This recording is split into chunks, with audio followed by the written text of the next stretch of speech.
I did my presentation on how sound affects our mind. In doing this research, I came across a ballet called The Rite of Spring. It debuted in 1913, and it was composed by Igor Stravinsky.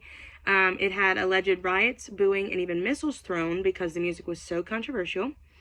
Again, that is all alleged, but what we do know is that the audience said they were filled with feelings of fear, rage, and disgust. So that got me into a deep dive of why we feel such strong emotions when we hear music.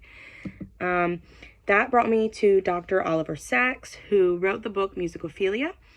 In chapter 26, he speaks about his first patient who had damage to his frontal lobe, which impaired his ability to show emotion. That was until Dr. Oliver Sacks sang to his patient and he was able to show emotion for the first time since his accident.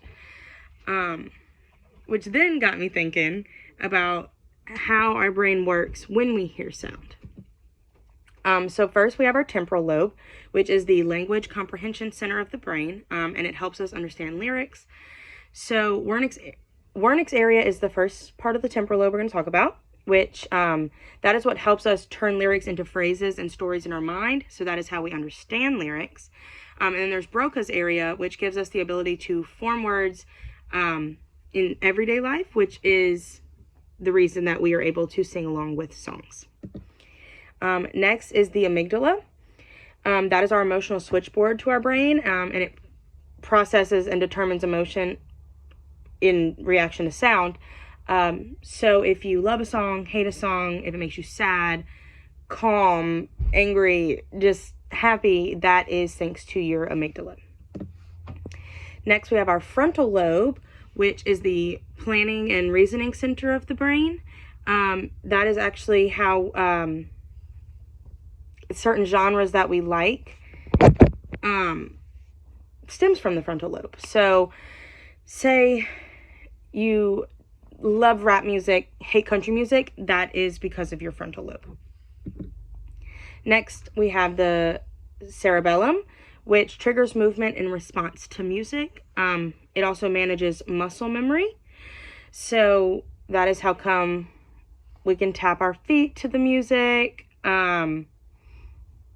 We're able to tap on beat. We can actually go ahead and play music because of your cerebellum. When we move to music, it is because of your cerebellum. Next, we have the hippocampus, which is the brain's memory center.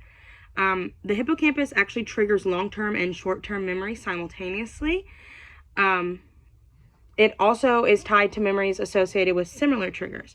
So when it comes to the long-term and short-term memory, that is how come we can remember a song the next day after we've heard it. It's that short-term memory, but also why we can remember songs from our childhood 25, 30 years later.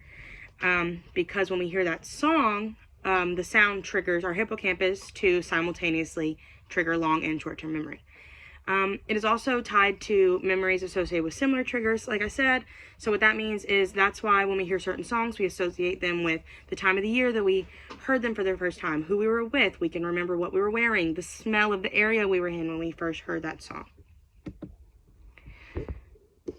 And yeah, that is it. That's how our brain works with sound, and I think it's pretty cool.